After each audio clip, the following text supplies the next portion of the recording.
और बात करेंगे बैठक खास प्रस्ताव 5। यूपी सरकार की कैबिनेट बैठक आज हुई है और लोक भवन में मुख्यमंत्री योगी आदित्यनाथ की अध्यक्षता में बैठक संपन्न हुई और इस कैबिनेट बैठक में 23 प्रस्ताव विभागों की तरफ से लाए गए थे, जिसमें से सभी प्रस्ताव पर कैबिनेट की मुहर लग गई। कैबिनेट बैठक के बाद हमारे के न्यूज संवाददाता ने मंत्रियों से खास बातचीत की है, वो भी आपको सुना देते हैं। बैठक खत्म हुई और उसके बाद जो है कैबिनेट मंत्री से निकले सर।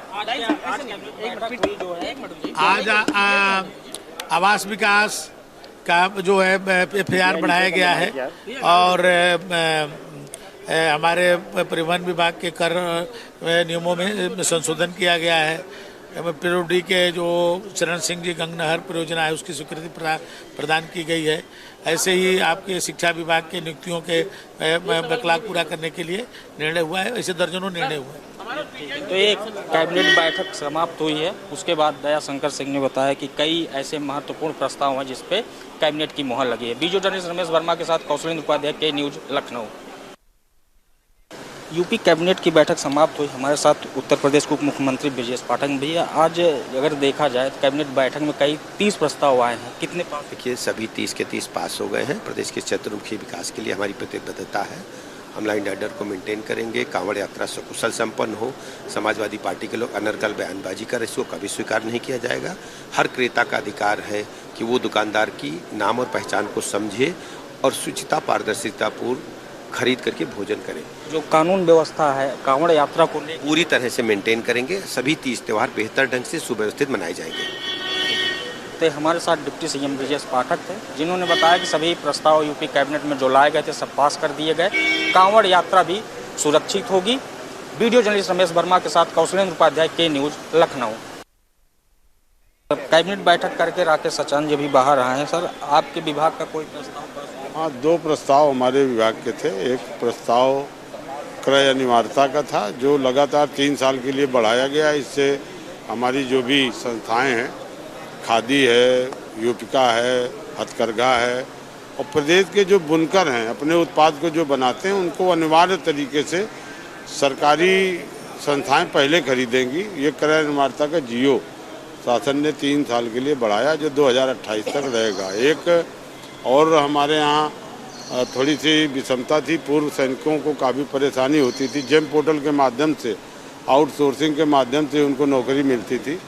उनको भी हम लोगों ने इतर कर दिया। आउटसोर्सिंग की कोई आवश्यकता नहीं है, क्योंकि उत्तर प्रदेश पूर्व सैनिक कल्याण बोर्ड हमारा उत्तर प्रदेश सरकार का उपक्रम है और वहाँ जो रजिस्टर्ड है, अगर वो सीधे कोई हमारी सिक्योरिटी के लिए लोग मांगते हैं, जैसे शिक्षण संस्थाएँ हैं, अस्पताल हैं, इंडस्ट्री के लोग हैं जो प्राइवेट सुरक्षा चाहते हैं, तो सीधे सैनिक कल्याण बोर्ड से ले लेंगे।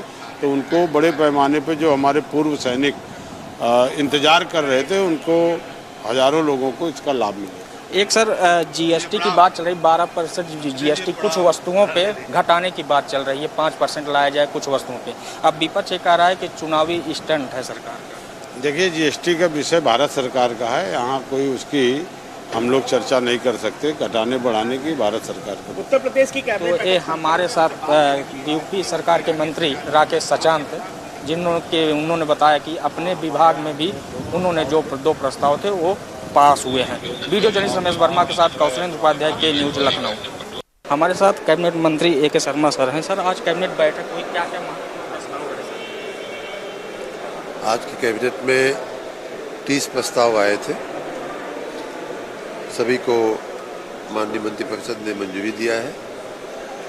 हमारे विभाग से संबंधित एक महत्वपूर्ण प्रस्ताव ये था कि वृंदावन की P4 पार्किंग की लगभग 7 एकड़ ज़मीन पे सिटी बस का और एक कॉमर्शियल दोनों ही का मिक्स्ड डेवलपमेंट करते हुए एक इंटीग्रेटेड बस टर्मिनल के निर्माण का हमारा प्रस्ताव था, जिसे माननीय मंत्रिपरिषद ने मंजूरी दिया है और उसमें लगभग 380 करोड़ रुपए का निवेश होगा। एक आधुनिक सिटी बस टर्मिनल बनेगा और भविष्य में जा कर के उसे कैसे हम मेट्रो से लिंक करें, कैसे हम एयरपोर्ट से लिंक करें, इस पर भी विचार किया जाएगा। ये अत्याधुनिक सुविधाओं के साथ एक आधुनिक bus terminal, city bus terminal बनाने का आज प्रस्ताव था, जिसे मंत्रिपरिषद ने मंजूरी दिया। तो ये हमारे साथ यूपी कैबिनेट मंत्री AK शर्मा थे, जिन्होंने कहा कि एक प्रस्ताव नगर विकास की तरफ से, हमारे विभाग की तरफ से जो प्रस्ताव पास हो चुका है। वीडियो जर्नलिस्ट रमेश वर्मा के साथ कौशलेंद्र उपाध्याय, के न्यूज़ लखनऊ। कैबिनेट की बैठक खत्म हो चुकी है। हमारे साथ कैबिनेट मंत्री संजय निषाद। आज कैबिनेट लगभग 30 प्रस्ताव थे। सभी प्रस्ताव सर्वसम्मति से छोटे मोटे संशोधनों के साथ पास हुए और उसमें ज़्यादातर सेवा नियमावलियों में संशोधन थे, जिससे की वजह से बेहतर परिणाम मैन पावर हमारा बढ़ सके।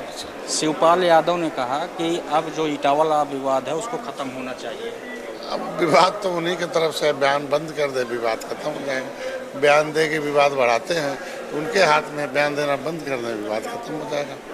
और अगर देखा जाए, जैसे स्कूलों के मर्जर की बात चल रही है, शिक्षा, क्योंकि शिक्षा को लेकर जनता को शिक्षा की वादा किया था। शिक्षा, बेहतर शिक्षा तभी हो सकती जब हम एक प्लेटफार्म पर लाए और अधिक से अधिक टीचर थे। तो ये हमारे साथ कैबिनेट मंत्री संजय निषाद थे, निषाद पार्टी के राष्ट्रीय अध्यक्ष, जिन्होंने बताया कि कई प्रस्ताव मोहर लगी। ईंटा वाले मामले पर भी उन्होंने खुलकर बयान दिया। वीडियो जर्नलिस्ट रमेश वर्मा के साथ कौशलेंद्र उपाध्याय, के न्यूज़ लखनऊ। अब जरा ग्राफिक के जरिए भी जान लेते हैं वो कौन से 30 प्रस्ताव हैं जो पास किए गए हैं। तो सबसे पहले JPNIC को LDA को देने का प्रस्ताव चूंकि पास हुआ है और मथुरा में नगर विकास विभाग स्मार्ट बस स्टेशन बनाएगा। आगरा पूर्वांचल एक्सप्रेसवे के लिए लिंक लाइन जुड़ेगी। बुंदेलखंड औद्योगिक डेवलपमेंट अथॉरिटी का प्लान भी पास हुआ है। खाद्य विभाग में खरीद संस्थाओं को 3 साल का सेवा काल बढ़ा है और पूर्व सैन्य कल्याण निगम से सीधी खरीद का प्रस्ताव पास किया गया है। अयोध्या में सुरक्षा को लेकर के NSG हब की स्थापना की गई। IMFS का CDAC से अनुबंध पर कैबिनेट की मुहर लगी है। यूपी में इंटीग्रेटेड फाइनेंशियल मैनेजमेंट मिलेगी रफ्तार उसको। और उत्तर प्रदेश में रोजगार मिशन का प्रस्ताव भी पास हुआ है। और वहीं निजी क्षेत्र में गाजियाबाद में डॉक्टर KN विश्वविद्यालय की स्थापना भी की जाएगी। मोटरयान अधिनियम के तहत एक बार कर देने का प्रस्ताव भी पास हुआ है। भाषा संस्थान में रिटायरमेंट अब 60 वर्ष किया गया है।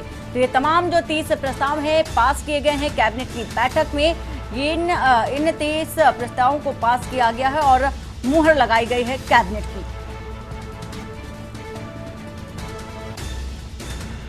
यूपी कैबिनेट में 30 प्रस्ताव को हरी झंडी मिल चुकी है, पास किए जा चुके हैं।